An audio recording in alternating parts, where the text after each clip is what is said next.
Hello, how are you today? I'm Stacy. And I'm Hannah. And this is, of course, Toxis. Hi, how's it going, guys? It's a lovely, lovely Saturday here, and I mean lovely. It's like +5 out, and we're like t-shirting it. Yeah, I don't even have a shirt on. I have a sports bra and workout shorts, and it's hot as fuck. Yeah, and I have a tank top and pants on, but as soon as I get home, shorts. Yeah. That's Canada. That's Canadians for you. It's +5, t-shirt weather.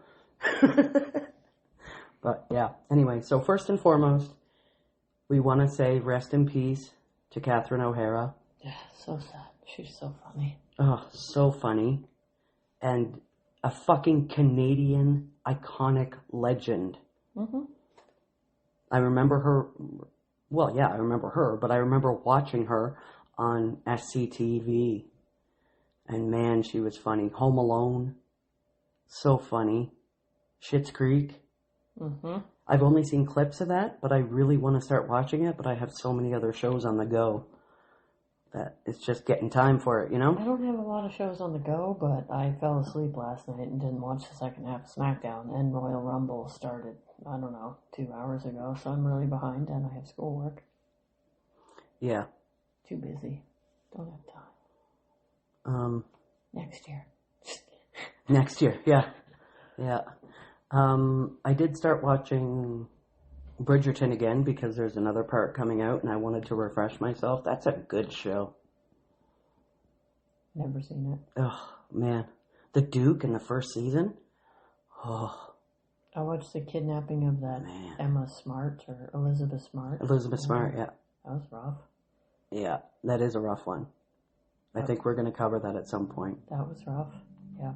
Yeah. But I was kind of irritated. I was like, you had the chance. You let it pass you by. I would not have fucking let that chance pass with that detective talking. I would jump up, I would scream, I'd rip my fucking face mask off. I would lose my mind. Terrified, though. And remember, she was just a little kid. She was 14. Yeah, little kid. I was really well-rounded in abuse and violence and very grown up by then. But she came from a very sheltered Mormon household, so... raped and tortured and starved for way longer than she needed to be. Yeah, but... It should have been none at all, but fuck, yeah. I would have went ballistic and tried to escape when that detective was looking me right in the face. That's the moment. But see, they threaten your family and stuff, too, so... If it was just you that they're threatening, then cool. When I'm 14 years old, that's a risk I'm willing to motherfucking take. I will fucking get myself killed to try to save myself. But if you're threatening my, you know, her little sister and shit like that, then you've got to keep them safe. That's what police are for. Oh, yeah? Yeah, I say that as they never show up when I call them, I know. Yeah. It didn't feel right coming out of my mouth either. Police don't protect women and girls very well. Not at all.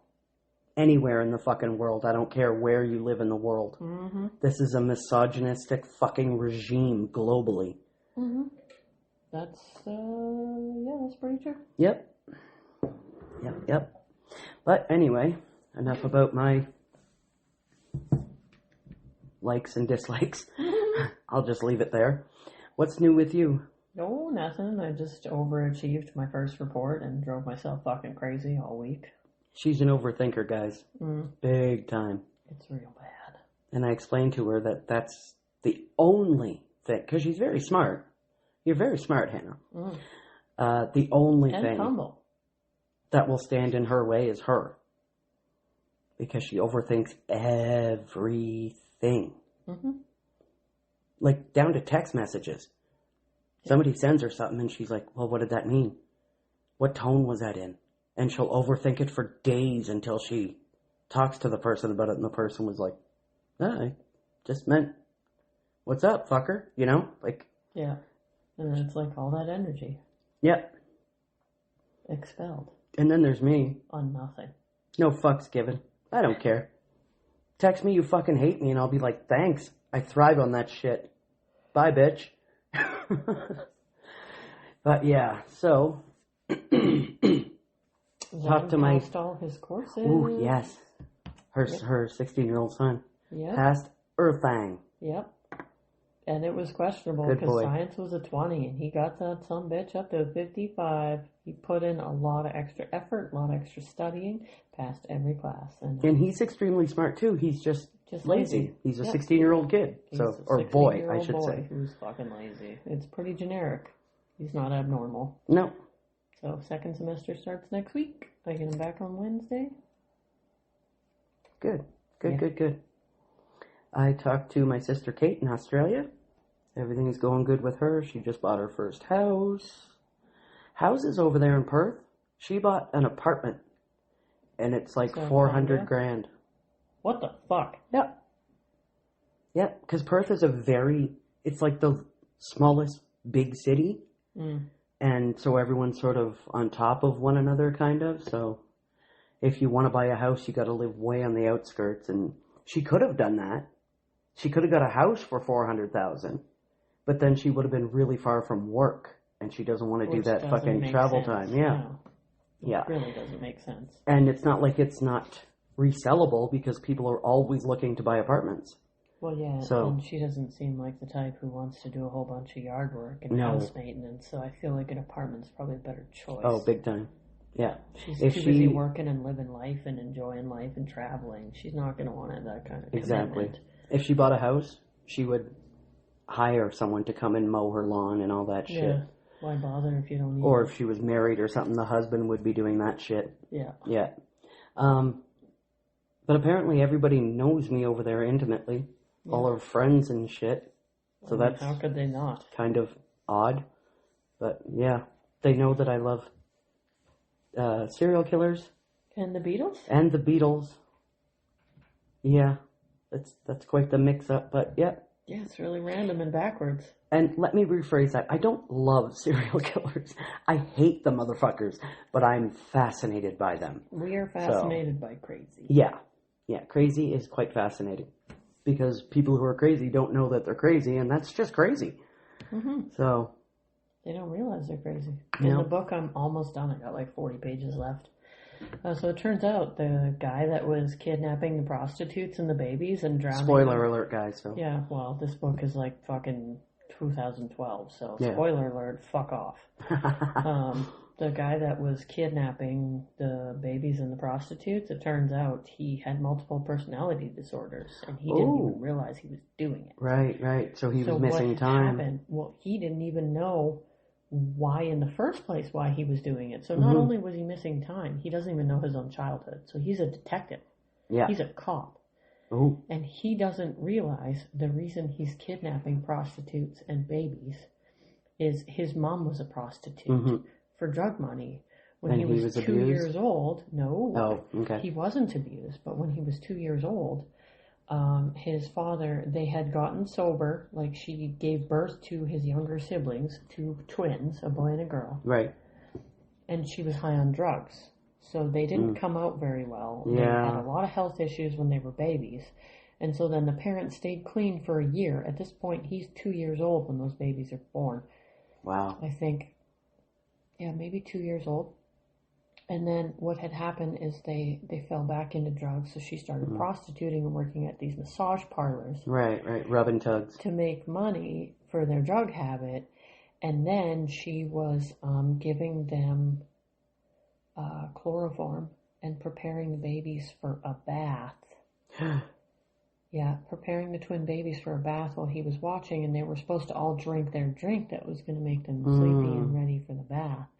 So the 2 younger ones did, and he refused. She drowned the babies? He doesn't remember this yet, so she drowned the 2 babies, and this 2-year-old is screaming and telling her to stop. And then, holy Andrea Yates. Yeah, and then the dad came home after she had drowned the 2 babies and dried them up and cleaned them up and put them into bed. They needed to go to bed after their bath, and they just had a bath, and they were sleeping.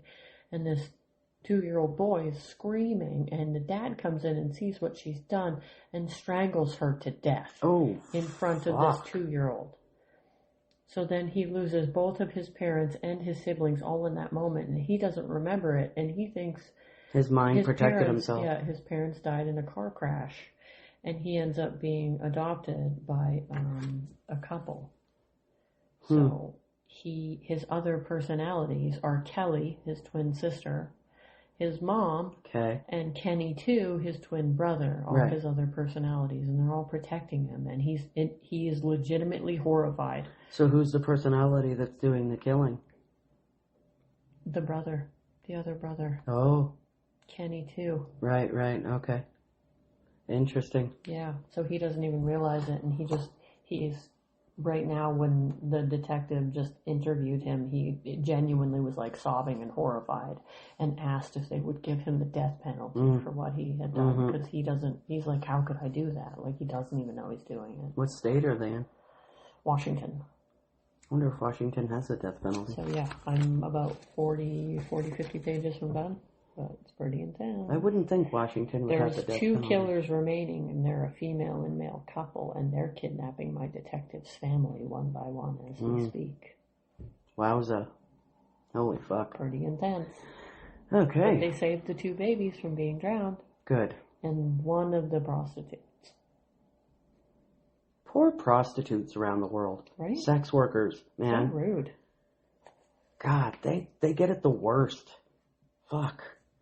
Alright, well, on that note, let's get back into fucking part 3 of this fucking bumbling moron BTK. Oh, God, I know. There is going to be 4 parts, guys, and then I promise I thought you said you weren't going to do 4. Okay. I was going to try not to, but then I found some stuff, and I want to, yeah. Alright. So, it is only going to be 4 parts, and then we can get the fuck away from this idiot. So it means my birthday present to myself on Valentine's Day is Hannah read it? Yes. Yay. Yep. All right. So, you know what? Maybe I'll finish it up, and maybe we can record in the middle of the week at some point. If you're not too busy with your schooling. We'll see. We're not making any promises because she hasn't got her next modules or whatever, right? So I haven't even started. No. So we're not making any promises, but perhaps on Wednesday, perhaps. If not, it's going to be Sunday like it always is. So yeah. I'm not committing to that because I don't feel like I'll have it because Zan comes home Wednesday and I've got 2 modules to do by Sunday. Right. And all the birthday plans coming up. It's going to be a pretty busy few weeks. Yeah. We'll see. Okay. So let's get into this. Part 3. Fucking Dennis Rader, BTK, asshole, piece of shit. Anyway. In the last episode, we talked about how Dennis was sending letters to the cops. He did this because he felt he wasn't getting the recognition he thought he deserved for literally murdering people. Wasn't it letters, poems, and drawings? Yeah. Fucking idiot, his stupid poems.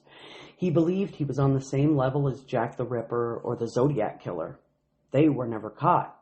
And Dennis Rader is a fucking moron. So, big difference there.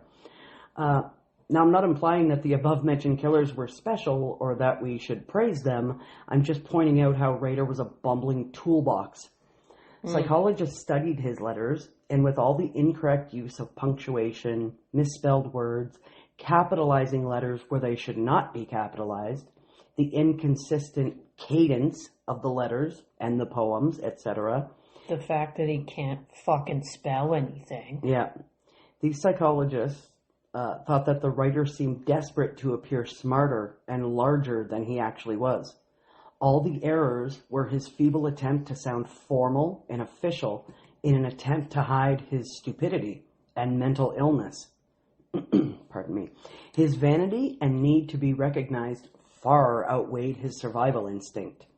You see, he could plan quite well and had the patience and cunning to stalk his victims, but when the crime was complete, he needed recognition almost immediately. As we saw from the one murder. Yeah, he was like, he didn't get it, so now he's fucking calling them from a payphone to be like, hey, this woman's dead at this house, pay attention to me. Yep, exactly. This clown even started putting puzzles and coded messages in his letters. And then I wrote, let's see, who else did this? Right, it was Zodiac. Loser. So he's really just copying. He's a copycat. other killers and shit. In Rader's very limited brain capacity, he thought himself legendary indeed. Miles Donovan, the author of Silent Watcher, from which I am deriving much research, said, quote, "The killings made him a monster, the letters made him a myth," unquote. That is how Rader thought of himself. Of all his writings, detectives were most horrified by one thing. How much of a Neanderthal he is? The domesticity. He mentioned in his letters things like writing this while his wife is asleep, or sitting at the kitchen table. Just, regular shit like that we would all say, "Hey, what are you doing?" Just sitting at the table. But he's interjecting this, and I'm sitting at the table writing about murdering a family of 4, While I'm with my wife eating breakfast. Yeah. This was perturbing because it meant this guy was much like any other person on the planet, just a quote-unquote normal man in suburbia. So between 1977, the murder of Nancy Fox, and 1985, his next murder, Rader was busy with raising his family, kids' sports, Boy Scouts, he was a scout leader, church, and work. I know, right? This is not to say that he didn't think of murder, though. He just sated himself by writing to the press and police, fantasizing about memories of the past crimes, and of course, hanging himself and binding himself and taking pictures of it, and, because that gives him Sparky big time. Ew. Bound and gagged and all that shit. He reveled in the fact that the cops had no clue who he was, but every letter sent was an intimate look into the killer's psyche. They revealed his need for control and recognition, his shortcomings of feeling deep inside that he was just as insignificant as anyone else in the world. In early April of 1985, Rader began to really notice a neighbor that lived only 5 doors down from him. Oh, no. And his family. That's too close. Her name was Maureen Hedge, and they would wave at each other from time to time, as neighbors sometimes do. I don't really wave at my neighbors, but Maureen Hedge was 53 years old at the time of her murder. Her husband of 35 years, Thomas Samuel Hedge, had passed away only 10 months before her grisly death. Maureen was known in the community to be a private but kind woman. She preferred to live a peaceful, quiet life. It is known that she enjoyed working in her yard, doing gardening and things like that. Maureen and Thomas were the parents of 3 daughters and 1 son, and grandparents to several grandchildren as well. She loved her family deeply, and she was always a supportive, loving presence in their lives. Rader began to fantasize about Maureen in his disgusting, depraved manner, and soon she became Project Cookie. Oh, God. Because she worked part-time in a coffee shop. He would sneak down to her house late at night and peer into her windows as she read or slept in bed. Her cat did see him one night and started hissing and jumped off the bed. So that probably scared the shit out of the little coward.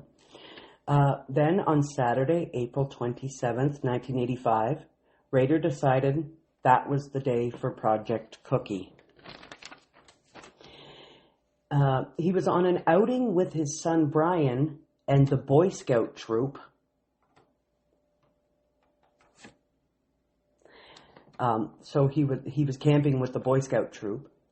It was to be a weekend camping trip along with a few other scout leaders and a few other troops, what have you. After dinner, Rader told the other leaders that he had a headache and was going to lay down.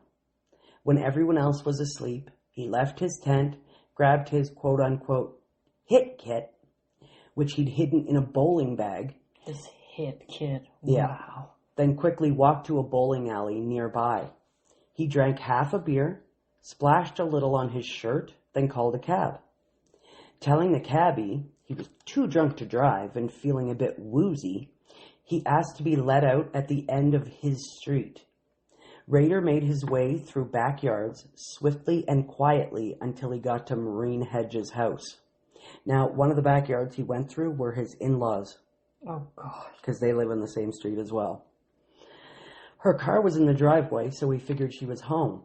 He then pried open a back window with a screwdriver and slipped inside. Making his way to her bedroom, Rader realized Maureen was indeed not home. He decided to wait.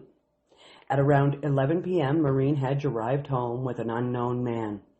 Rader hid in her closet. The two talked for several minutes, then said their farewells, and Rader said that it was in a very loving way, which, I don't know, she just lost her husband 10 months ago, and I don't know. Yeah, you can have friends that you love that you don't want to be with. So. But the way he made it sound was dirty, you know? Yeah, so they said their farewells and stuff. Hedge was in bed soon after this. Rader said that around 1 a.m., and he said that the waiting and the anticipation was almost enough to make him sparky big time. Oh, God. Fucking loser. Yeah. He emerged from the closet and, quote, pounced on her like a tiger, unquote. Like, fuck you, dude. He wrapped his gloved hands around her neck, and she soon lost consciousness.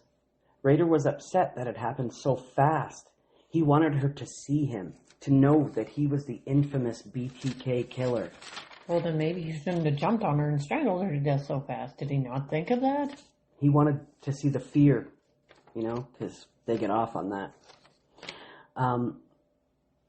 Yeah, he wanted her to see the fear before she died.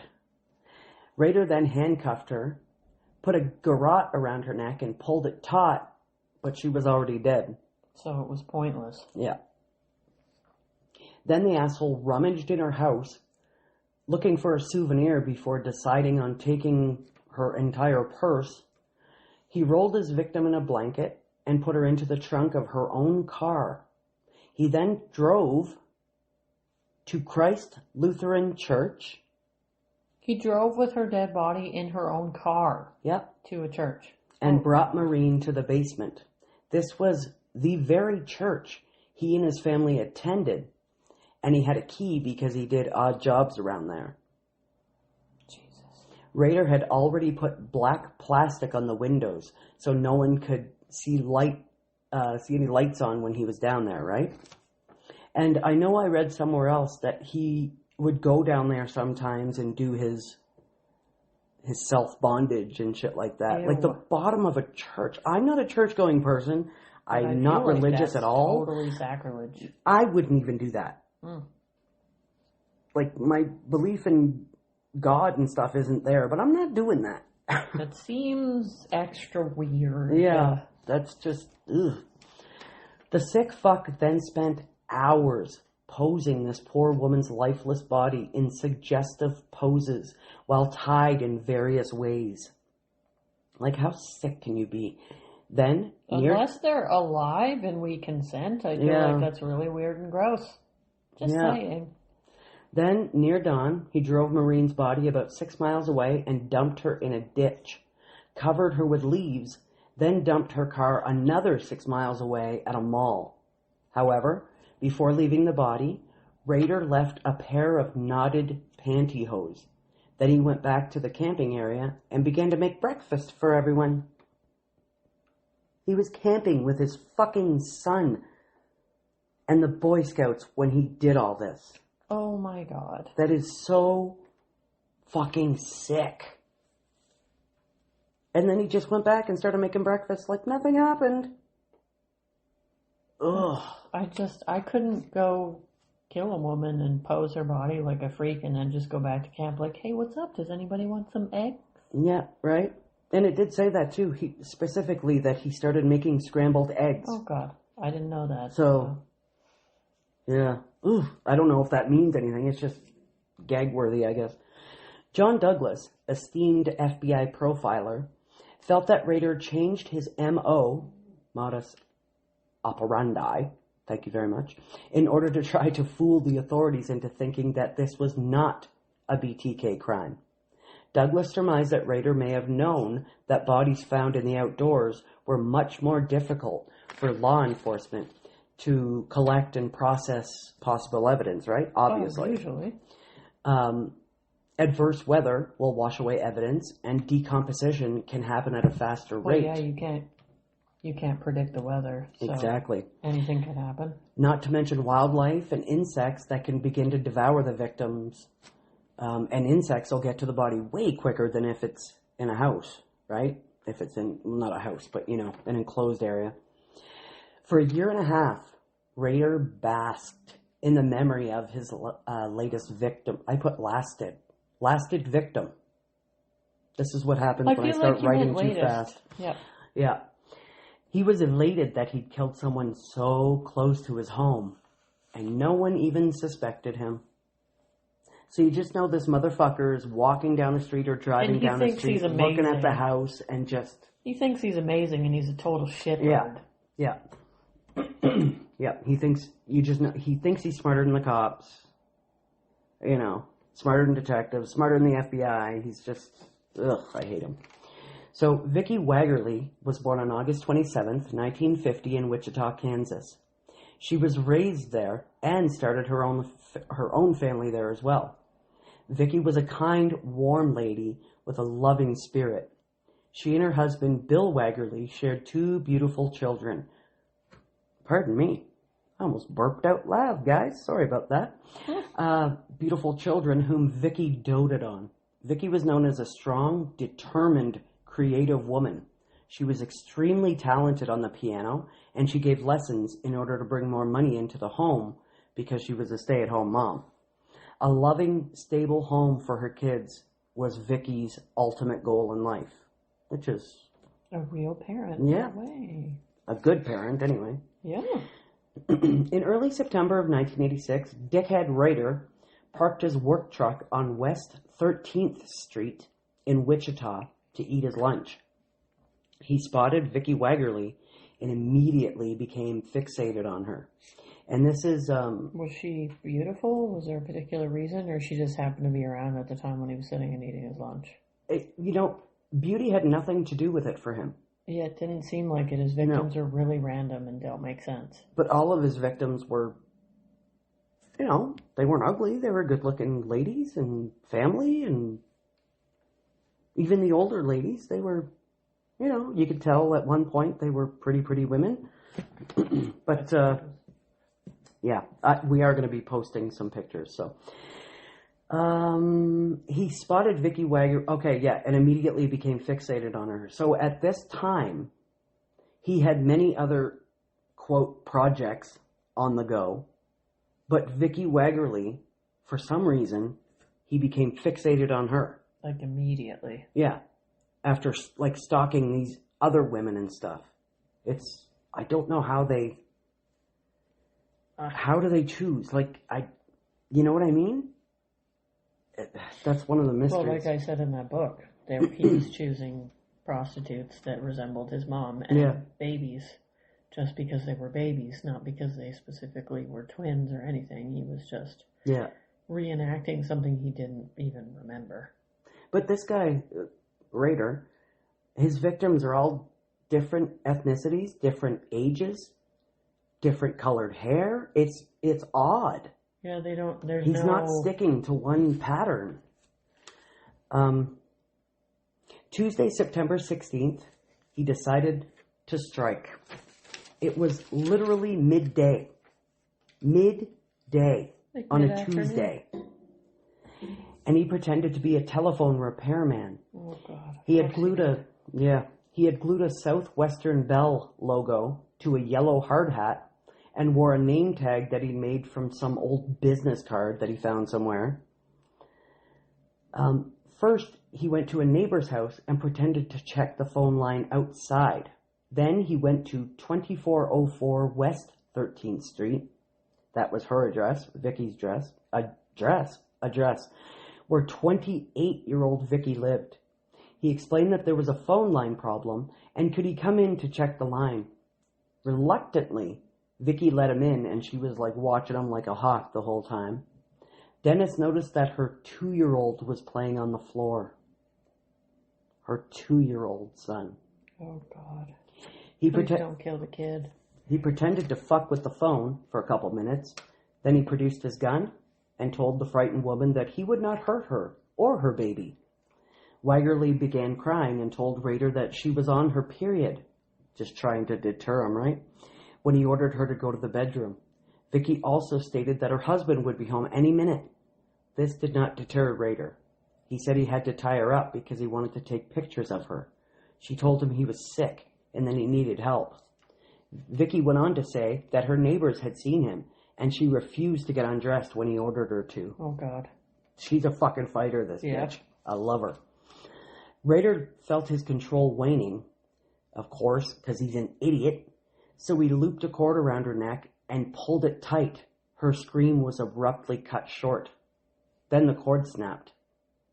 And Vicky took a big breath before starting to scream again. He covered her mouth with his hand. Her ankles were tied, but Vicky continued to poke with her fingers, raked his skin with her nails, and bashed her head against his chest, time after time. Oh my God, he's getting fucked up. Yeah. Vicky Waggerly was a fighter. At this point, Rader began to strangle her with his bare hands until he found a pair of pantyhose that he knotted around her neck. Then, this sick fucking piece of shit just stood over her and watched her die. Just stood there watching. That's so Well, I'm surprised he didn't jerk off on her. Yeah. He did to the last one, isn't it? Ugh, to the Josephine, the little girl, yeah. Ugh. Just, I can't even, because you think about when you see in the movies and stuff when people are getting choked or anything like that and their body's just like shaking and writhing. Oh, it just, I can't even. Oh, okay. Then he took some obscene photos of her lifeless body before leaving the house. He took photos like he pulled her top up and took photos of her like that and pulled her pants down and took photos of her like that. Like just demeaning fucking photos, this piece of shit. On his way out, he passed by her 2-year-old son still playing on the floor and he didn't care. No fucks given by this piece of shit. Just left the kid there by himself on the floor. Well, he didn't kill him, though. He didn't kill him. I was worried that he was going to kill the kid. But, no, I'm glad he didn't kill him, of course. But, no empathy. No nothing. No regret. He said the kid was literally just staring off at something. Yeah, because the kid's 2. He doesn't know what the fuck is going on. Okay, so he had taken Vicky's wallet and car keys so he could steal her car and drive the few blocks to where he'd parked his car. He fished through her wallet and took her money and her driver's license, of course, before depositing the wallet between the seats in her car. Honestly. He then drove his own car back near the Waggerly house and noticed her husband was indeed home. But no cops yet. Though he did hear sirens approaching. How long?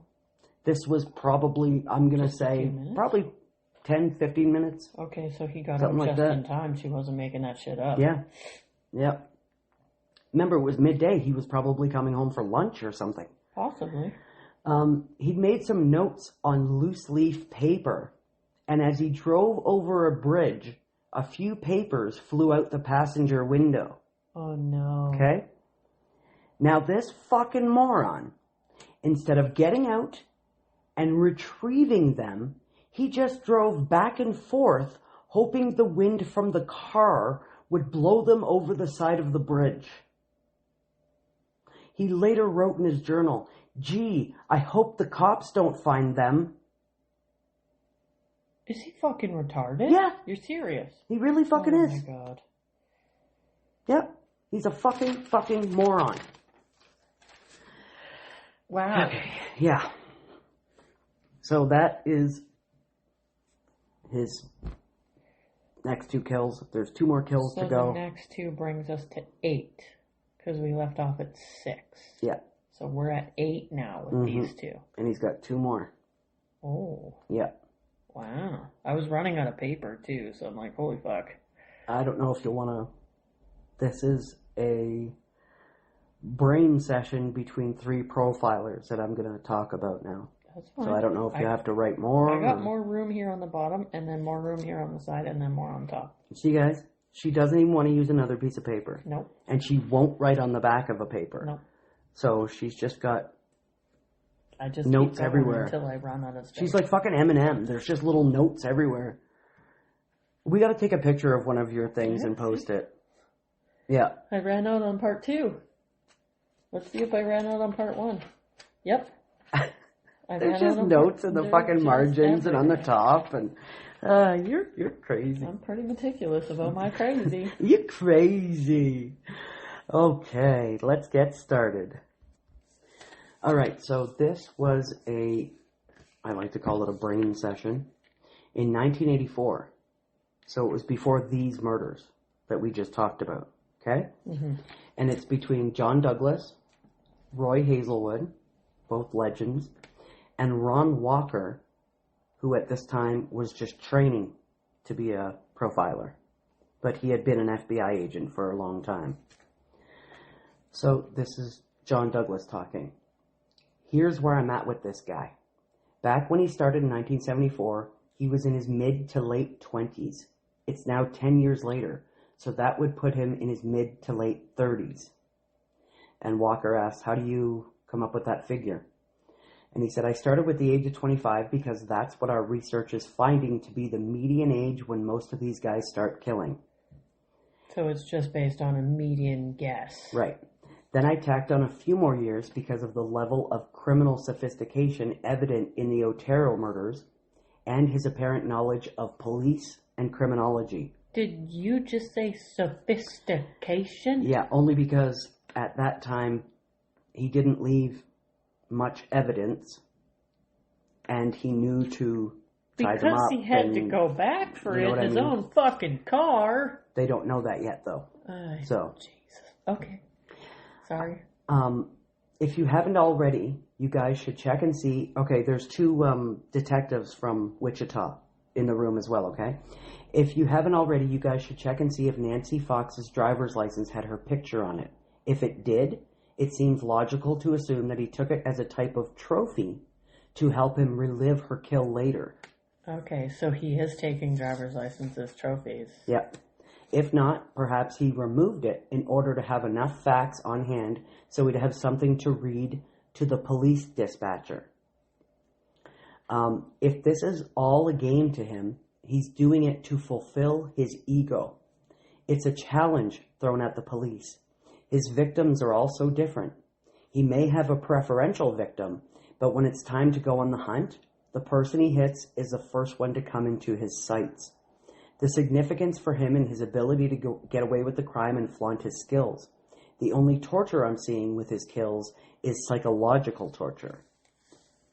Well, I mean, strangling them is torture, though. Mm-hmm. Then Roy Hazelwood says, but in his mind, he is torturing his victims.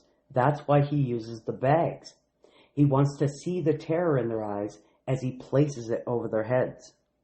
Which is true. Because they're clear plastic bags? Mm-hmm. So Hazelwood goes on to say, he's definitely a sexual bondage practitioner and a collector of bondage magazines and detective magazines. He's also got an interest in criminology or psychology. So the class he was taking at WSU was criminology. So they're right on the money with that. Yeah. I love profiling. He's probably pretty well known to adult bookstore operators in the area. And then Walker says, this guy is definitely into psychological torture that indicates a higher level of sophistication and a higher level of intelligence than the average Joe on the street. The more physical the torture, the more primal and reactive the person inflicting it is. Not much intelligent thought goes into physical torture. So he's not physically torturing them. Choking and bringing back and shit like that, that's psychological, right? Mm-hmm. Then John Douglas says, what we're finding from our research, now, the BAU, Behavioral Analysis Unit, was very, very new in 1974. Very new. What we're finding in our research is that most of these guys have an IQ range between 105 and 145. The average falls between 115 and 120. Average for the normal population is 100. What this is showing us is that most of these guys are able to move around in society fairly easily. We catch the dumb ones quickly. The smarter ones take longer. So do the lucky ones. Yeah. I think it's pretty clear that this guy is able to spend a bit of time at his crime scenes. This is something that appears important to him. He seems to want to have some kind of dialogue with his victims. And he does. We know that. It isn't a blitz type scenario. As we learned from the Bright murder, he attempted to defuse the situation and make everyone feel that if they just cooperate with him, he'd leave. Yeah. Now, they know this because her brother survived. Yeah. But have they gotten into contact with the brother yet? Oh, yeah. They've already interviewed the brother for this. Yeah. They had no way of knowing. Was Yeah, his name? exactly. Yeah. Good one. Yeah. They had no way of knowing that this was part of his MO, so he's capable of maintaining that type of control relationship. In a group kill, he's smart enough to go after strength first. He uses the stronger victim to tie up the others. Then he gets rid of that strong figure, and, as he said in one of his letters, he saves the best for last. Which is usually the 12-year-old girls? Mm-hmm. That's disgusting. So remember that he had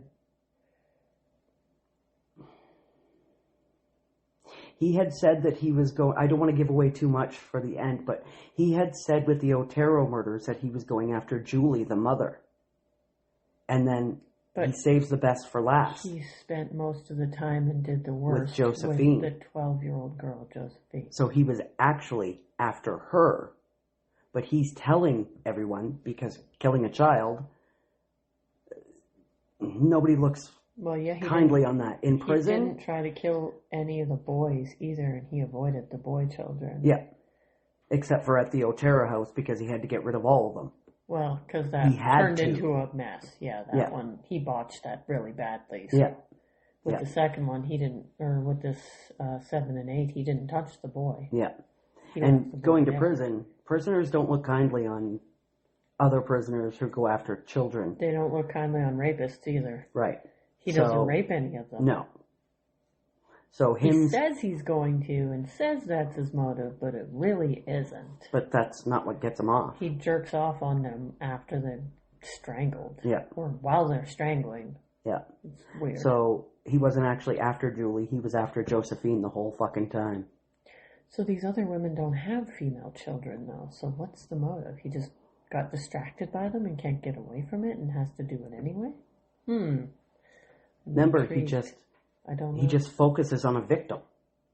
But if he saves the best for last, none of these other victims have female children. No, but they are females. Not standard. So, I've often wondered if the reason he took 11-year-old Josie Otero, Josephine, she was 12. To the basement. Yeah, she was 12. I don't know why. Or maybe she was almost 12 in there. Yeah. Okay. I don't know.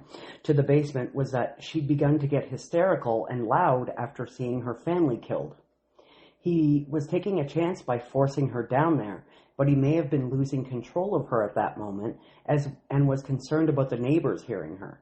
It was a chance he was willing to take, and the way he tied her up with all those bindings felt like he was attempting to make his crime scene appear more complex than it really was.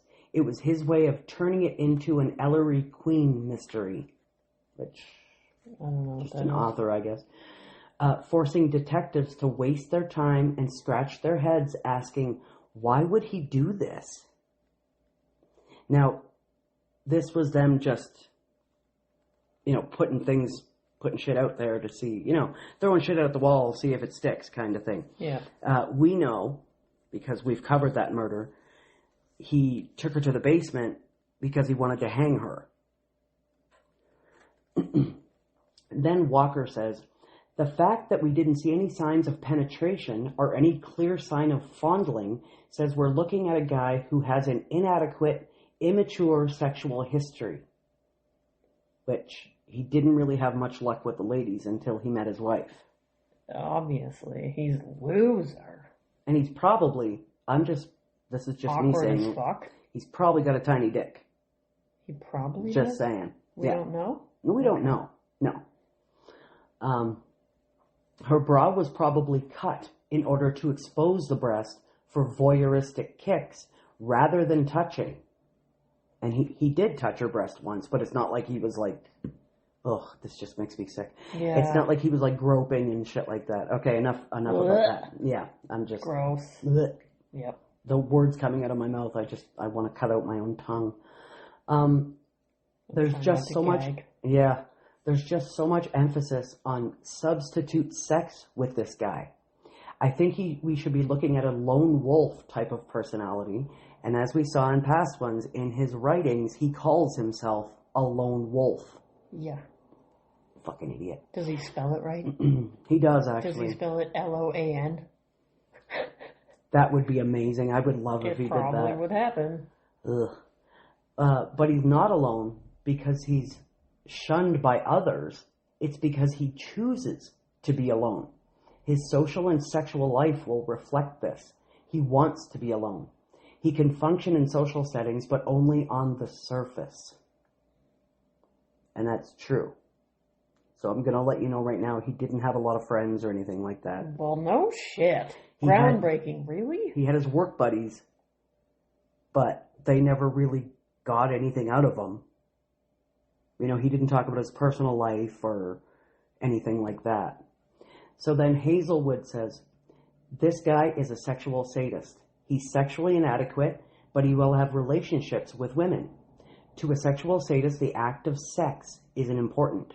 What is important are the acts and activities leading up to the sexual act. The build-up. Mm-hmm. Favorite. That's why we haven't seen any penetration of his victims. He's the type who is heavily into masturbation. Sparky big time. Sparky big time. Tying them up, blindfolding them, or choking them. Women who have had sex with this guy would describe him as aloof, uninvolved, the type who is more interested in her servicing him than the other way around. I don't know if this is true, because I have never, ever... Is he a homo? No. Yeah. I have never, ever read anything about what his wife may have said about their sex life. So Would she have mentioned it? Doesn't seem like something you talk about in the 70s. Well, they would have asked her about that. The FBI would have. Oh, can we find it on the internet? Does that I've never seen anything. It It might be in the daughter's book. I don't have the daughter's book. Carrie Rawson, her name is. She's got 2 books out, and she is at this moment with the FBI trying to determine if her father had any other victims that he didn't talk about. Because there might be a victim in Oklahoma, I think. And at that time, when he was busted, Oklahoma had the death penalty. So he would not have confessed to that. Because he would have been put to death. So, yes. Are you seeing anything? I'm looking. Okay. It says here, based on court proceedings and interviews following the arrest, his sex life with his wife, Paula, was characterized by an extreme hidden disconnect between their public conventional marriage and his private sadistic fantasies. Okay. So they had a normal sex life. The key details regarding their relationship. So they appeared to be normal, active, religious Midwestern family, with Rader acting as a devoted husband, father, and church leader. Yep. Unbeknownst to his wife, he was obsessed with autoerotic asphyxiation, bondage, dressing in women's clothing, often taking photos of himself. You can find those photos online too, by the way. Generally unaware of his murders, it has been reported that Paula occasionally caught Rader in compromising situations involving women's clothing, which I did he know that. often dismissed or hid. Following his arrest, Paula filed for emergency divorce, stating that Rader failed to perform material marital duties and obligations and that her mental and physical health had been severely impacted by the marriage. Her reaction, she was completely blindsided by the revelations, having no idea of his double life until he was arrested. She never publicly discussed the specifics of their intimate life. Nope. I believe that's pretty much it. I'm pretty sure she even changed her name. Like, I don't even think she went back to her married name, or maiden name, sorry. She's living in obscurity. Apparently, And if you just met a random Paula Dietz, you're not gonna be... Well, it's not a very, unique name, though. No. And you wouldn't immediately be like, oh, that's Rader's wife, you know? Most people are not really fucking insane like me and know these details. But, Yeah, no, it basically just says she caught him in women's clothes being fucking weird a time or two and just brushed it off and stuffed it under the carpet. Like, you didn't think that was crazy? Yeah. Well, cross-dressing, I mean, it happens. That's probably all he said it was. So you need to get a serial killer's daughter memoir? Yeah. Yeah. And then maybe we'll find out, but I doubt it. People didn't talk about sex. That wasn't something you talked about. You didn't discuss your sex life. You were just weird and shut-ins. No. Especially fucking religious people. Not like the way we are now. Like, fuck. I have discussed my sex life with Hannah, with Caitlin. We don't have problems Not a with big that. deal, no. As long as you're mature enough to fucking talk about it and not be like, ew, don't talk about penetration. We're grown-ups. We don't have sex. So then John Douglas says, the women he's been with are either many years younger, which Paula wasn't, very naive, which she was, clearly, or much older and depend on him as their meal ticket. Which she did. Yes. Although she was a bookkeeper, I thought. Yeah, she did work, but I don't think she would have been able to make it on her own with 2 kids and her, especially in the early 70s. Women couldn't even have a fucking credit card, so, you know? Yeah. Where was I? Therefore, even if she suspected something about him, she'd put up with his imperfections because she needs him in order to survive. Bondage is very important to him, and I think there's a good chance he may have tried to get a prostitute to allow him to bind her up. I don't know. But most would be afraid. The police might get a lead by checking with prostitutes to see if anyone has come into contact with a guy who's heavily into bondage. Like a ton of them? That's narrowing it down there, Jeeves. Then Hazelwood says he definitely likes older women because he can manipulate them in exchange for their affection. This is, again, just throwing something at the wall, seeing if it'll stick. And based on their past research and stuff like that. I also think he'll have the ability to interact with others on a peripheral level. He's got what I'd call a service personality. People will know him, but they don't really know him. The idea of him being a lone wolf is a good description. In terms of employment, I think we'll find he does well in his job, but doesn't like to stay in any one position for very long. He doesn't like anyone being over him, which is very true. I also think he'd love to drive and would probably have a fairly decent automobile. In fact, people would associate him with driving. So when he worked for ADT, he was a team leader, and he did, in fact, do the driving. Drives a van. Yeah. Yep. His car will probably be a nondescript type of vehicle, which I don't really know. Didn't they have a generic station wagon? Yeah, perhaps a sedan that will smack of law enforcement, something like that. He might have even purchased it at an auction or whatever. So Walker then says, I think he's apt to be an underachiever. That's what his supervisors will say.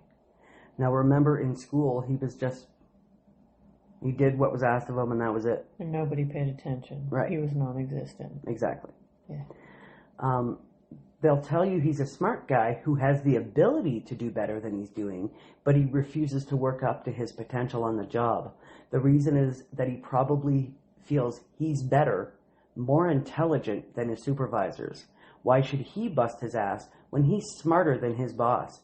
He's egotistical with an exaggerated sense of self-importance. No way. That's on the fucking money. Right? And then John Douglas says, I sat there listening to Walker, thinking about how fascinated BTK was with the world of law enforcement, telling myself that if he ever did become a police officer, he would have been one of those heavy-handed cops who carried a service revolver along with another handgun in an ankle holster. Then, just to play it safe, he'd also stash a couple of knives in various pockets. He'd be the type of cop who would have racked up a file cabinet full of complaints from those he came in contact with while performing his duties. Sounds like that's what he already does. Doesn't he carry 2 guns and a knife? Yep, at least one knife, yep. When he doesn't leave it at the fucking scene, I guess. Yeah, moron. Then Hazelwood says, I think our unsub would have been openly critical of the investigation. Not openly so, but more in terms of his saying, those damn cops, they don't know what they're doing.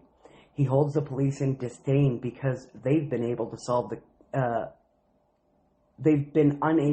the case, in spite of the tremendous amount of clues he believes he left them, clues they should have been able to pick up on. He tells himself that if he were a cop working the case, he would have picked up on these clues. I'd say there's a good chance he's already been interviewed by police and found to be cooperative. I don't know of any interview, if there ever was one. I mean, they may have come to the door after he killed Maureen Hedge because she was so close to his house. Well, scouring the neighborhood, but it didn't say. But, no, it didn't say. But they would have canvassed. They would have. I assume so, yeah, the nearby If they didn't, then blocks. they're kind of morons. Well, I mean, have you met cops? I have. Yeah. I will say not all of them are bad. Some of them are good. He may have even phoned in with additional information, perhaps telling detectives about something he just remembered. John says, I keep thinking that early on he might have been married to someone who would have allowed him to get away with some of the stuff he enjoys, bondage and sexual exploration. I don't think this lady does. No. Yeah, I think he kept that completely separate because I feel like if she was going to let him do that stuff, then he wouldn't have had to do his self-bondage and shit like that as much as he was. She is an upstanding fucking American 1970s wife. She ain't doing no bondage. Yeah. She's fucking laying there like a starfish and just taking it and shitting out kids. Yeah. Yep. 100%. Probably. She's not doing anything fun.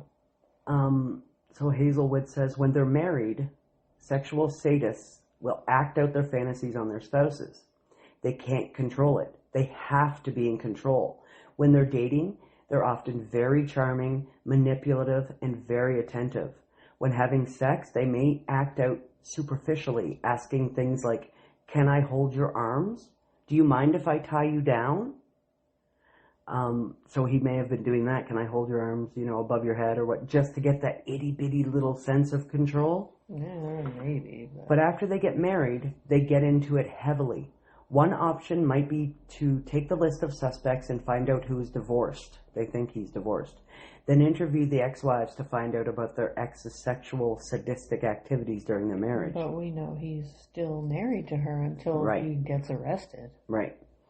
You might also ask these exes if they were ever the recipients of souvenirs or other items taken from victims. Ask them if when they were together, did the suspect ever give them gifts of used jewelry or other items missing from our crime scenes. Well, wife did get something from one of the families, didn't he? He did give the wife and I think Carrie little trinkets. Yeah, I'm pretty sure he did from what I recall. Yeah. I'd have to go back in my millions of pages of notes. Ask them if he ever spoke about BTK or his kills. Did he ever take them to where the murders had occurred or to the cemeteries where his victims were buried? And if so, did he act strange when he got there? You might even release information to the media that serial killers often become obsessed with coverage of their crimes and intensely follow them. This information might prompt a spouse or former spouse to come forward. So we know that he was clipping articles and putting them in his little fucking... in his hidey hole. Yeah. Yeah. And I could see him sitting there watching the news beside his wife and just, you know, devouring everything they said about fucking BTK. Looking over at her occasionally. Like, yeah. Are you seeing this? Yeah. Then John says, it's not important to us if he's killed before in another community at this point. Like, they care about it, but they're just trying to focus on this. What's important to us is those first 1 or 2 kills in Wichita. That's why Otero and Bright are so important. He selects an area where he feels a great deal of comfort. He knows deep down that he can get away with his crime there. To do what he has to do, he needs a great amount of time, and to do that, he must feel safe. I think there's a strong possibility he knew his first victims, at least casually, or had observed them, which he did. He stalked them aggressively. Yeah. Although now, 10 years later, I believe he's no doubt changing his M.O. And we know that that first victim, this is before the first victim we talked about today, Maureen Hedge. We know that he did change his M.O. For her, yeah? Yep. Hazelwood says, all it might take for him to feel comfortable about a certain area is to drive through it a sufficient number of times, which he does. He prowls around their houses and shit like that. Yeah, for usually a couple of weeks leading up to the actual grab. Yeah, exactly.